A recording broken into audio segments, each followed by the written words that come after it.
Thank you so much, Tara. It's wonderful to be with everybody today. My name is Imtenan Abd-El-Razik. I'm from Waterloo Region Community Legal Services, and I'm just going to talk today. I don't want to take too much of your time. Can you hear me now? Yes. Do you want to, if you put it in here, so that it's a little bit better. Okay. You just have to speak directly. Like this? It is awkward. Try that. Is that better? No? Try that. Is this better? Okay, so we're just going to talk briefly today about our services and about a part of the immigration law that is relevant to workers in Canada. So, just as a disclaimer, this presentation is not legal advice, it's just legal information. If you need legal advice about your specific situation, you would need to speak to us or another legal professional. So just to tell you a little bit about our clinic, legal clinic is basically what a medical clinic is, except it offers legal services. So we have an office in Kitchener, Ontario, and it serves people who have specific kinds of legal problems who are qualified for legal aid. We're funded by Legal Aid Ontario, and there are several clinics in the province. Ours serves Kitchener, Waterloo, Cambridge, and surrounding townships. We can pass this just to save time. So yeah, there's our catchment area. We serve, like I said, the township of Wilmot, Wesley, Woolwich, North Dumfries, and then the cities of Waterloo, Kitchener, and Cambridge. So that's the communities we serve. We can move on. We do have, if you can't make it to our clinic, our main headquarters is in Kitchener. We also have a number of mobile clinics where we go out to those areas and try to reach people closer to where they are. So you can contact our office to find out when they will be.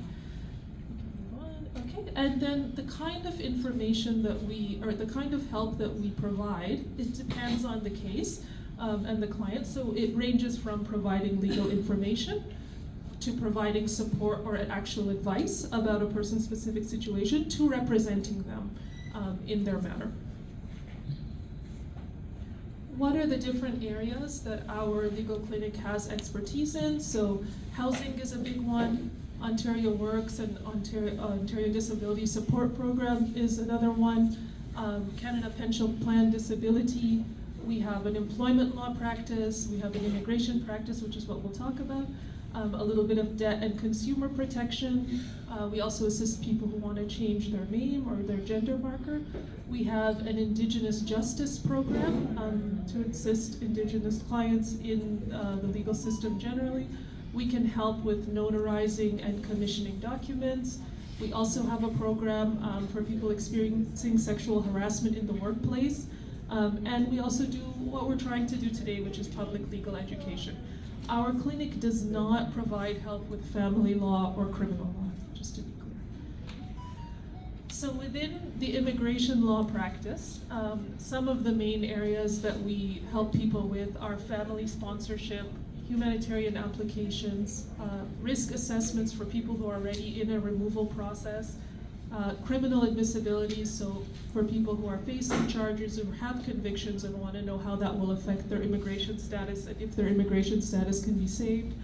Of course, migrant worker support, and just to be clear, we don't assist with refugee appeals or applications. That would be through private lawyers who are funded by legal aid. Okay, so today's presentation, which I won't belabor, is to introduce you to two immigration programs that are relevant to people who are in Canada to work. One of them is called the Open Work Permit for vulnerable workers, and the other one is the Temporary Resident Permit for victims of human trafficking.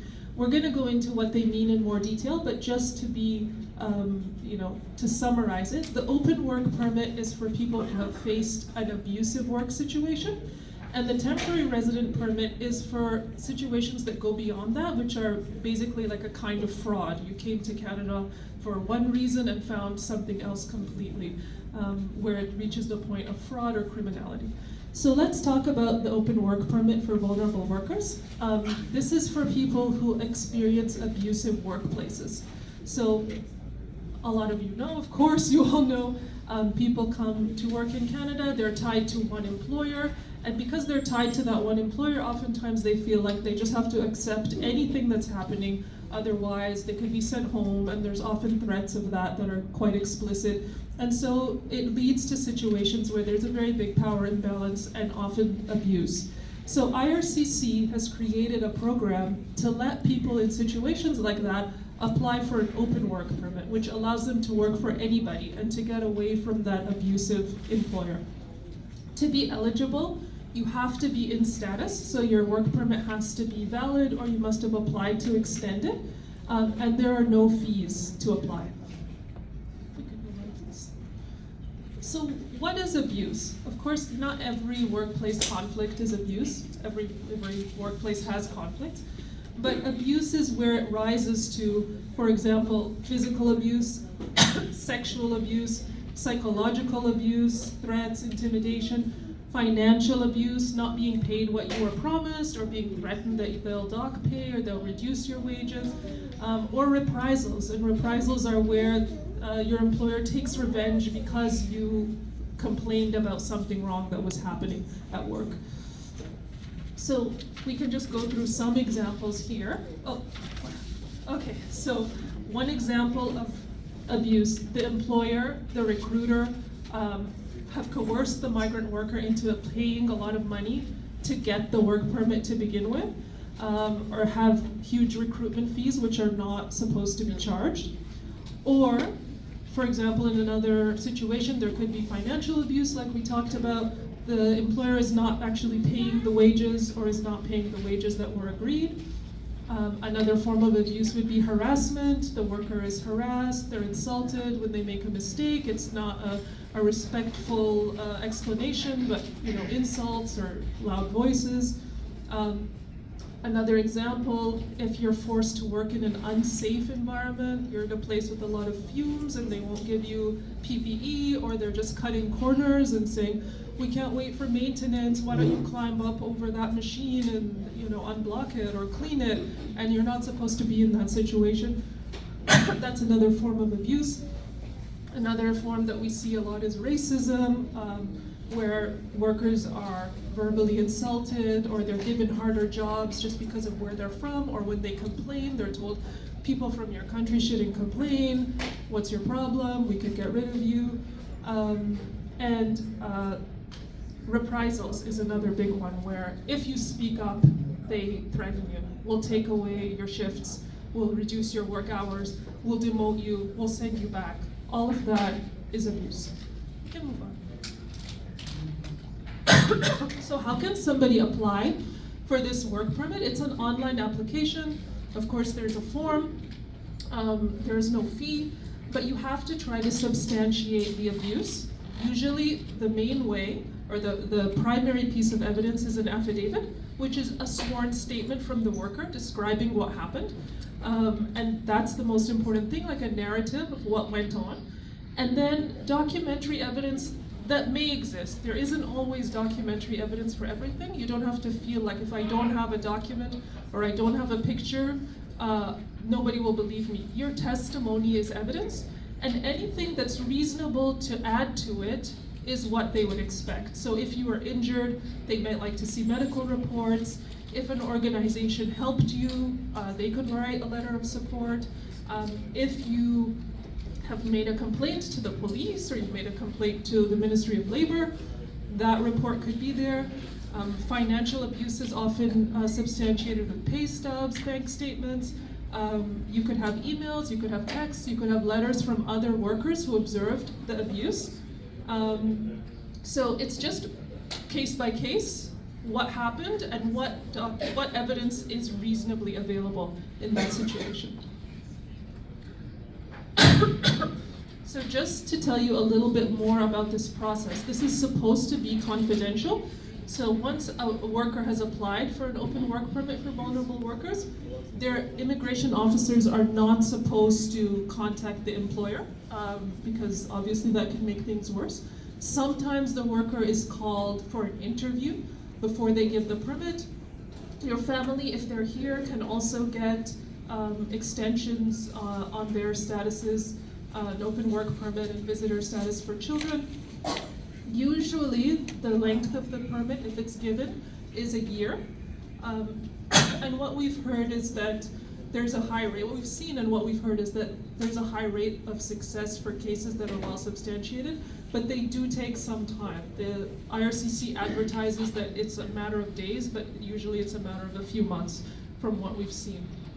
It's also important to note that you don't have to have left the employer to apply for this. You could do it while you're still working, or you could do it while you've left them. The only thing is you should be in status at the time you applied. We can move on. So that was the first program, the open work permit for vulnerable workers. The second program that I want to talk to you briefly about is the temporary resident permit for victims of human trafficking. This is where it's gone way beyond. This is for situations where a person is actually a victim of a kind of fraud or crime and not simply a bad workplace. So for example, if someone is recruited to a job and they come to Canada and find that that's not the job at all, or they're controlling your movement, taken passports, forced to work in something you've never agreed to work in, those are situations of human trafficking. So what does immigration recognize as signs of it? Because it's not always extremely clear what trafficking is, but this is the indicators for them. So like we said, taking away passports or other ID to try to make it impossible for workers or anyone else to leave.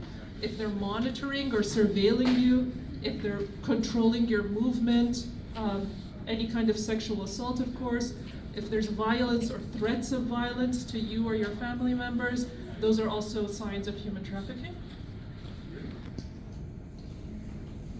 And again, being made to work in a job that you weren't, oh, thank you so much, that you didn't sign up for.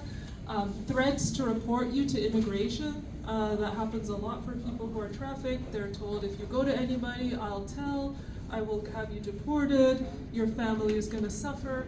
And if you're not allowed to contact family or friends or speak to people outside of your employment, isolation is also a major sign.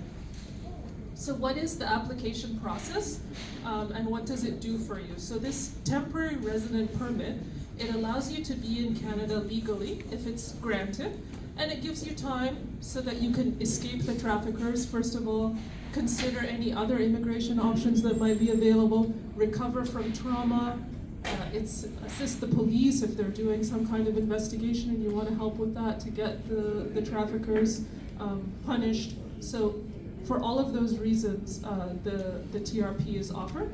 Unlike for the first program we talked about, you don't need to be in status. A temporary resident permit can be made at any time, and it fixes the problem of being out of status.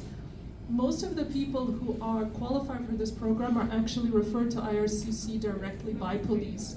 And so the police are aware of the trafficking situation, they're investigating or taking action, and so they try to help the victims by also regularizing your status. But that's not the only way. You can apply directly to immigration if you're in a situation like this. They will schedule an interview, or they may schedule an interview and then decide whether to issue it. There's no fee. You can get a temporary resident permit and a work permit at the same time so that you can stay in the country and work legally. And you'd also get access to healthcare. The duration of this permit is usually 12 months. And like we talked about for the other application, you need to provide whatever evidence is reasonably available. In cases where the police are involved, it's really helpful in that regard because the police will already have a lot of that evidence on hand that will make it a really credible application for IRCC. So that concludes the presentation. This is our contact info at the clinic. That's our website, www.wrcls.ca. You can either contact us on the phone, or you can make a web form on our website with any problem that you'd like help with. We have a main office in Kitchener and a satellite office in Cambridge. And we also have a YouTube channel that has a lot of legal information about the different areas we work in. So thank you so much.